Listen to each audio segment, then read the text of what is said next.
Hello, friends. It's been 2 weeks since the Israel-Palestine war started, and things are very bad in Gaza. Israel stopped sending important stuff like food, medicine, water, and electricity to Gaza since October 9th. They're also blowing up houses and hurting a lot of people.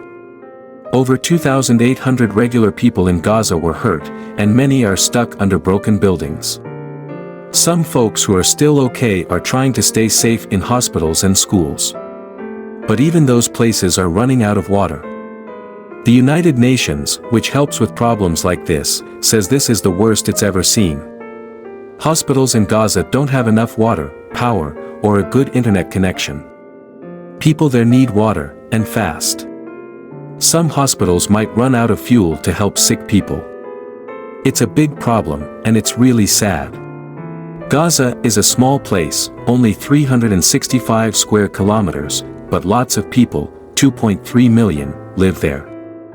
That's more people than in a big city. It's a very crowded place. Even before the fighting, life in Gaza was tough. Now, the bombs and blockade make it much worse. Many of the folks who were hurt or died are just regular people, like women and kids. It's really sad. People in Gaza can't leave because there's the sea on one side and Israel on the other. They can't escape, and it's not safe. The fighting is making things even worse, with problems between Israel and Lebanon. There's a group called Hezbollah in Lebanon, and they're powerful and don't like Israel. So, things are tense there too. People wonder why Israel, with its strong spy system, didn't know about the attack in time.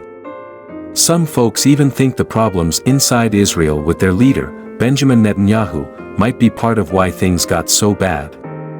He's got legal troubles, and some people say he didn't do a good job. People in Israel are upset about what's happening.